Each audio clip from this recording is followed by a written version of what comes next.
Well, hello there. It is great to see you and welcome to the OKR Cohort video and podcast series. I am your host and moderator, Ryan Ruff, and in just a few moments, we'll be bringing on really the stars of our program, and that's Miss Denise Canfield and Mr. Nizar Koja. They are the co-founders of OKR Cohort Institute, and really, the before I bring them on, I want to kind of lay a groundwork as to what you can expect in today's video. So, in today's video, Denise and Nizar are going to be acknowledging a specific problem, and really it's a massive problem that's impacting so many business owners, so many high ranking professionals that is really helping to debilitate their business. We're going to acknowledge what this problem is, and Denise and Nazar are going to be offering some specific strategies and solutions that can be implemented even today to help you kind of elevate yourself and your business while also sidestepping this massive problem that so many people are really experiencing in today's day and age. So that being said, let's go ahead and welcome on Denise and Nizar and get today's conversation rolling. Denise and Nizar, welcome. Good to see you guys. Hey, Ryan, great to see you as well. Good It's to see great you, to have you Ryan. guys aboard. Appreciate you guys carving some time out of your day to jump on here today. But look, hey, we're here today to acknowledge a specific problem that you guys are seeing so many business owners and high ranking professionals face with regards to their business. You work very closely with a lot of these people. Denise, we'll have you start here. Let's frame it up for our audience today. What is this big, massive problem that so many people are seeing today? Well, I almost feel like I don't have to say what the problem is, Ryan. It's not a secret anymore, right? We are in the midst of this great resignation, and people are burned out, and they feel like they've been working so hard. Of course, we've gone through COVID, and they're really reevaluating their lives. And so they're taking on more work than they've ever had before. And they feel like their work is not adding value and they're getting burned out. And so they're leaving organizations. Organizations are losing their most important people. And it's many times because what we've heard is their work's not tied to the right vision or the right strategy. And so they're burning out because they're doing the wrong work. Yeah, yeah. I mean, the great resignation, a great way to put that. So many people leaving their respective works. Obviously, that's creating a whirlwind of problems for business owners. Nazar, I'll toss this next one over to you. Walk us through why, really. What's the ripple effect here? Why is this such a problem? Denise brought it up, articulate very well on that, right? So good employees are leaving. They don't feel empowered, right?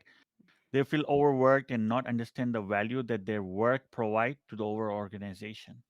Hmm. Having not value for their contribution and lack of direction, that forces them to leave, right? So looking for opportunities where they can be understanding how their work contribute to those. Hmm. And Denise, anything else to chime in on, in terms of just why this really does kind of matriculate and grow to just be such an issue? Absolutely, right? I mean, they're leaving for those greener pastures, as Nazar said. They're really finding that the time that they're spending on the work is lost time, right? And when that work doesn't have value, suddenly they're reconsidering the importance of time, right? We've seen that in COVID. People were greatly impacted that by that, personally impacted. They lost people in their life, and suddenly they realize time is a precious commodity. And the time I'm spending on work, if it's not delivering value, well, then why am I bothering to do it? Right. And they see how impactful their time can be if they spend it with their families. So they're taking that moment to reevaluate. They're also seeing how important it is and how negatively it impacts customers because they're not delivering the right product elements. So with those delayed product deliveries, with customers being unhappy, what we're really noticing is that they're not feeling valuable, and so they're leaving those companies. Yeah, and a lack of value or sense of purpose, really. I mean, boy, can that drive you into so many different headspaces. So let's take it one step further, even Denise. Why does the problem just get worse beyond just that initial ripple effect? And what ultimately does it do to people's lives in moments like these where they feel that level of burnout and they're just contributing to the great resignation? It's such an important thought, Ryan. You don't wanna overblow it, but look, when you're unhappy in your work and you're doing things and they're not contributing, suddenly you're stressed, right? You have mental health issues or your mental health issues are greatly expanded. you lose confidence, right? You do this work, someone doesn't value it. Suddenly you're telling yourself stories in your head. Oh my gosh, am I not good enough? Is it that I didn't do the right thing? Is my boss mad at me? How is this going to impact my performance review? Why did I do that? Why didn't I do this? Suddenly you're spending time double thinking everything that you're doing. You're not spending the time on your physical health because you're now spending even more time in the work trying to figure out what the right thing is, over analyzing everything you do. And so you're stressed in work, you carry that stress over to home, it causes that mental and emotional fatigue that we experience, and all of that doesn't just contribute to the great resignation, it impacts your family time, it impacts how you connect with people. So it's definitely showing up in our lives in many, many different ways. Yeah, and as a quick aside to our audience, I mean, how many of you out there are thinking, "Yep, I've seen or I've heard or maybe even personally experienced this in some way, shape, or form." So we've framed the problem up. So many of us can relate to this issue, Denise. Let's give them a little bit of hope here. How could life be so much better if this problem could be addressed from the root? Nazar, maybe you could bat lead off on this one for us. Yeah, definitely. One thing we always seen is focus on what matters, right? So it's very important for us to how we passionate about to deliver the value rather than to focus on work needs to be done. Hmm. Feel productive and empowered to the right thing for the organization. So do the right thing is very important, right, for the organization. Just not doing the work, but it's about bringing value, right? Being Hmm. innovative, right? And able to find a test and learn opportunities, right? Where you can test and learn at the same time by delivering something very valuable. Last but not least, it's about having work-life balances. But when you are prioritized on your value, you always have a work. You have a definitely have a balance between the working work life as well. Yeah, I mean, so many important things and so many aspects that could be improved in your life if you're able to solve that root problem. Denise, anything else to chime in here on this front and just how life could be so much better if you could just solve this issue? I mean, look, we just want to feel empowered and productive, right? We want to Yeah. feel that what we're doing matters and that we can work intentionally, right? We're not just checkboxing things, we're not just at the mercy of anybody else, but our life, when we are working with purpose, is so much more fulfilled. And that's really what we want to get to. Yeah. So Denise and Nazar, let's take a quick step back. I mean, this is something that you guys do on a regular basis. You're working with high-ranking professionals, business owners to sidestep this massive problem in, that idea of burnout. Talk to us and bring our audience up to speed on a little bit about yourselves and your work with OKR Cohort. Absolutely. Well, we co-founded OKR Cohort because leaders were coming to us asking us to help shift the focus of their organization from like the activities people do every day to the outcomes that we are intending those activities to achieve so that they could embed purpose in their work, focus on the right things and get people delivering results. I mean, if you deliver results day in and day out, you're not getting to that burnout level because you have purpose in your work. So we focus teams on getting the right shit done, just to be really blunt about it, Ryan. And so we are both co-founders of the OKR cohort, and we're working with many organizations to do that. And Nazar, I know you've shared a lot about how burnout has impacted you personally. Would you mind sharing a little bit more? Hmm. Yeah, definitely, Denise. So as I've already experienced in my early part of career, the being a feeling the burnout when I was working on the startup, work almost 18 hours a day, but always struggled to understand the value that I was bringing into the organization. Right? It made me realize that I do need to understand: am I bringing a right value to my organization for the amount of effort that I'm putting in and getting overwhelmed and burned out. So that's early part of career. So that's pushed me forward to think about what outcomes that we're going to look after. I appreciate you sharing that, Nazar. I mean, it's never easy to recount some tough times like that, but Denise and Nazar, I mean, you guys are working hand in hand with these business owners to give purpose to their employees to avoid burnout, but also ultimately just make a business entity more successful at the end of the day. But we had mentioned this at the beginning of the video, and that's this idea that you guys came today onto the video series to provide, a strategy, really a solution that, business owners or high ranking individuals could utilize even today in their situations to try and mitigate this idea of letting their employees get burnout. Would you care to walk us through what you would offer, a particular individual that might sit down with you guys to talk about their unique business? What would that strategy look like? So imagine this. What if I told you that you have clarity, alignment, and right priorities on what organization try to achieve as outcomes, right? So it's very important for us to understand that clarify your strategy, align your work with the strategy, and having a right priorities that will bring value sooner to the organization, and your individual people will feel that they are contributing the right with the right purpose and then right value that they try to achieve for the organization. Look, OKR cohort, you may be sitting here going, what is that OKR thing? Right. And we don't think that OKR is going to solve world peace, but we do think it solves the problem of burnout. So OKR stands for objective key result. It's a framework that's out there. It's not new to a lot of people, but it may be new to you. And what we've found is if you break down your strategy into what needs to be achieved each year and quarter, and then you help people align their work to it, suddenly they understand the purpose of their work. They can just see what they're supposed to be doing. And this is not a complex thing. It's actually pretty simple. So I want you to take just a minute and grab a piece of paper. We're going to do just a quick exercise. So grab just a plain piece of paper. I promise you this is going to be easy. And I want you to pause and envision where you want to go. This could be personal or professional, but just take a minute and think about what success for you will look like. And you're trying to think about what will you have accomplished. And the easiest way for me to do it is envision it's a year from now and you've suddenly ended up on the front of Time magazine, right? Think about that headline. What is it saying? What is it saying about what you've accomplished? And write that down. Try to use something inspiring, right? It's probably short and it probably has an inspiring verb in it. So, what have you accomplished? And I like to think about this from a personal perspective, and thinking about vacations. I've been on a few of those vacations from hell, right? I've organized a couple of those where it's like go, go, go, go, go.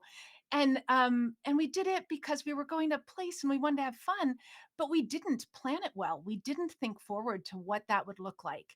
And so instead of that, imagine if you had as what you wanted to accomplish, creating lifelong memories, if that was the true goal of your vacation. So that's what we would call an objective. So hopefully you've jotted something down that would be your objective that would be on the front of Time magazine in a year. So the next thing to do is just think about what would success look like? Like how are you going to say, "Hey, I achieved that thing." And we're looking for two outcomes that really measure your success. These are what key results are, and they're naming the actual result that you're going to get. Not the activity you're going to do, but the result you're going to get. So just sit there for a minute and jot down what are two ways you could measure success for that accomplishment that you've written down on your piece of paper. And for me, right, if we think about that accomplishment, create lifelong memories, if we're planning a vacation, two critical outcomes that we would want to measure. The first one is making sure that every vacation activity is rated 4.5 out of 5 as a memory maker. So this can be easily measured, right? We do a thing on vacation and we're just like, show of hands, fist to five. How good was that activity? And we average that out among the family. Was it a memory maker? So we can measure that, right? And then a second key result might be that we have less than 2 days in transit time. I always think of Chevy Chase in the first vacation movie, and he was just like, "We got to spend time together as a family, so we're going to get in a car and drive cross country with teenagers." I've had teenagers. I'm not sure that was the best plan. And so think about what is going to be a measure that you can apply to your planning that helps drive the right discussions and decisions. So those are two outcomes we have. And now you've got an OKR, right? The objective, make memories that last, um, or create lifelong memories. And then two key results: every vacation activity is rated 4.5 out of 5 as a memory maker, and less than 2 days in transit time. Well, this is good, but you want to double click a little further and think about what are the critical activities that must be done? Like, how do I do something different as we lead up to this vacation to make those things true? What is the work that has to happen? And so take a minute, jot that down, look at your objective, look at your key results, and think about what's the work I have to do to make this true. When I think about vacation planning, now instead of me doing it in the last hour of the night before I go to bed, suddenly we've got to plan vacation as a family, right? It's not somebody's job to do that. It's actually our group dynamic that creates that plan so that everyone's involved. Our family has to explore and agree on the transportation approach. It's nice to say only 2 days in transit, but do we understand the financial implications of that? What are our options? How might we chop up the trip so that we can make that true? And then we probably want to think about, how are we going to make decisions like on where we want to eat? How are we going to make those really lifelong memories that are fun and stories we want to share with kids and grandkids down the road? So there are some group of activities that are really critical to making these true. So you want to start to identify that. And I know this is just a really quick activity that you can do, but it starts to break down that concept of OKR so that you can apply it in your work. And I know I talked a lot. Nazar, would you add anything to that? Or Ryan, what are your thoughts? Well, yeah, Denise, no, I love that exercise. You can really take kind of a bigger concept that might feel daunting to some and break it down into some actionable steps. And Nazar, do you have anything else you might want to pepper in here? I can share with my own personal example right here. Like my purpose of the life, I realized that life is to be healthy, right? So my OKR was around how to be more active and having a commitment of wellness there, right? So I usually apply my OKRs to to embolden an unwavering commitment to wellness and inactive lifestyle, right? So what will be my key results there, right? Improving BMI from high number to the low number, reduce weight, sleeping well, having a good emotional intelligence, right? And what could we do to achieve those OKRs, right? Through the key actions that we need to take, like going for cardio for 5 days a week, meditation 7 days a week, or weight training, or hiking, or nature walks. So, what kind of activities that allows you to achieve your OKRs, which is the outcome for us to get there? No, that's And that's fantastic. example of one of those. Yeah. Yeah, I appreciate you sharing that with us, Nazar. I mean, so that's a great, it's a really nice way of framing that this process of objective and key results can really be done to so many different, mountains that we feel that we have to climb in our lives. So, there's a great lesson. I appreciate you sharing that with us, Denise. So, what begs to be asked then is in your eyes, how could somebody just start utilizing OKR, start utilizing this framework, these solutions, and begin implementing them into their own unique circumstances? Yeah, it's such a great question, Ryan. So for us, it's so easy, right? You could put me in front of anything and I could help you create OKRs. But I think for people listening to this podcast, it's really almost a critical moment, right? We've shown you that it's not that hard. Uh, and it's really time to make a choice, right? Are you ready to provide clarity and alignment on priorities so that people can thrive? Or are you okay continuing to deal with the painful effects of losing your best people? And I think that's really what we believe OKRs can do. So if you're ready, then I would encourage you to give us a call or click on the link and schedule time with us so that your company can see what it's like to provide clarity, alignment, and prioritization to your employees so that your best employees stay with you. Absolutely. And we put the link there at the bottom of the screen, and we'll also have it, of course, in the video's description and whatnot to reach out to Denise and Nazar's team. But before we leave our viewers and our audience today, Denise and Nazar, I want to offer this up to you. I mean, You guys work with business owners regularly and have gone through this process with them. You have results that you can speak to. Could you walk us through maybe what some of those solutions or really what some of those experiences have been like from your side working with business owners to address their unique circumstances that are really the driving factors behind people leaving their businesses? Right, I know. It's so important because we've used personal examples because we think everybody can relate so well to that.